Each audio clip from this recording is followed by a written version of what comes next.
ನೋಡಿ, 2014ರಲ್ಲಿ NDA BJP ನೇತೃತ್ವದ ಕೇಂದ್ರ ಸರ್ಕಾರ ಅಧಿಕಾರಕ್ಕೆ ಬಂದಾಗ ಜನರಿಗೆ ಅಚ್ಚೇ ದಿನ ಬರುತ್ತೆ ಅಂತ ಹೇಳಿದರು.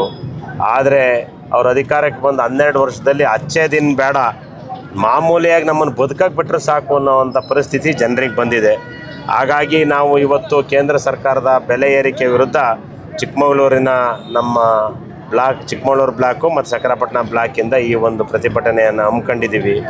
ಜನರು ಈ ಬೆಲೆ ಏರಿಕೆಯಿಂದ ತತ್ತರಿಸಿ ಹೋಗಿದ್ದಾರೆ. ಜನರ ನೇರ ಜೋಬಿಗೆ ಕೈ ಹಾಕುವಂಥ ಕೆಲಸವನ್ನು ಕೇಂದ್ರ ಸರ್ಕಾರ ಮಾಡ್ತಾಯಿದೆ. ಪಂಚರಾಜ್ಯ ಚುನಾವಣೆ ಮುಗಿಯೋವರೆಗೂ ಕಾಯ್ತಾ ಇದ್ದರು. ಇವರಿಗೆ ಅಷ್ಟೊಂದು ಧೈರ್ಯ ಇದ್ದರೆ ಪಂಚರಾಜ್ಯ ಚುನಾವಣೆ ಮುಂಚೆ ಈ ಬೆಲೆ ಏರಿಕೆ ಮಾಡಬೇಕಾಗಿತ್ತು.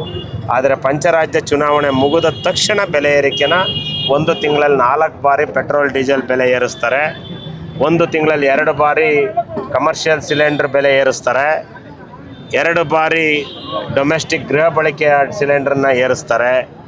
ಚಿನ್ನ ಬೆಳ್ಳಿ ಯಾರೇ ಬಡವ ಮದುವೆ ಮಾಡೋಂಗಿಲ್ಲ, ಚಿನ್ನ ಬೆಳ್ಳಿ ರೇಟ್ ಏರಿಸ್ತಾರೆ, ಕಬ್ಬಿಣದ ರೇಟ್ ಏರಿಸ್ತಾರೆ. ದಿನ ಊಟ ಮಾಡುವ ಬಡವನ ಎಣ್ಣೆ ಕಾಳು ಬೇಳೆ ಅದರ ರೇಟನ್ನು ಏರಿಸ್ತಾರೆ. ಅದರ ವಿರುದ್ಧ ನಮ್ಮ ಪಕ್ಷ ಇವತ್ತು ಇಡೀ ದೇಶದಾದ್ಯಂತ ಮಲ್ಲಿಕಾರ್ಜುನ್ ಖರ್ಗೆ ರಾಷ್ಟ್ರೀಯ ಅಧ್ಯಕ್ಷರ ಸೂಚನೆಯಂತೆ ಇಡೀ ದೇಶದಾದ್ಯಂತ ಅಲ್ಲಲ್ಲಿ ಪ್ರತಿಭಟನೆ ಮಾಡಬೇಕು ಅನ್ನೋ ಸೂಚನೆ ಕೊಟ್ಟಿದೆ.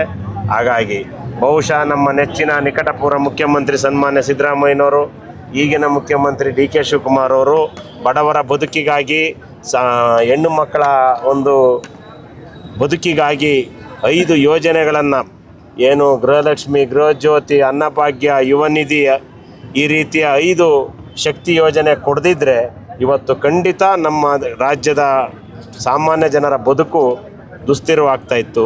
ಅಂಥ ಸಂದರ್ಭದಲ್ಲಿ ಇವತ್ತು ಸಿದ್ದರಾಮಯ್ಯನವ್ರನ್ನ ನೆನೆಸ್ತಾರೆ. ಆದರೆ ಇವರು ಕೇಂದ್ರ ಸರ್ಕಾರದಲ್ಲಿ GST 18% ತಗೊಂಡ್ರು. 11 ವರ್ಷ ಇಡೀ ದೇಶದಲ್ಲಿ 2 ರಾಜ್ಯ ಹೈಯೆಸ್ಟ್ GST ಕಟ್ಟೋದು, ಒಂದು ಮಹಾರಾಷ್ಟ್ರ, 2ನೇದು ನಮ್ಮ ಕರ್ನಾಟಕ. ಆ GST ತೆಗೆದುಕೊಂಡ ಹಣದಲ್ಲಿ ನಮಗೆ ಕೊಡಲಿಲ್ಲ. ನಮಗೆ ಕೊಡಬೇಕಾದಂಥ, ನಮ್ಮ ರಾಜ್ಯಕ್ಕೆ ನೀಡಬೇಕಾದಂಥ ಕೇಂದ್ರ ಸರ್ಕಾರದ ಅನುದಾನ ಕೊಡಲಿಲ್ಲ. JJM ಅನುದಾನ ಕೊಡಲಿಲ್ಲ. NRIGನ ಸ್ಟಾಪ್ ಮಾಡಿದರು, ಅದನ್ನು ಹೆಸರು ಬದಲಾವಣೆ ಮಾಡಿದರು, ಅದರಲ್ಲಿದ್ದ ಶಕ್ತಿನೂ ತೆಗೆದ್ರು. ಅದರ ವಿರುದ್ಧ ನಮ್ಮ ಹೋರಾಟ.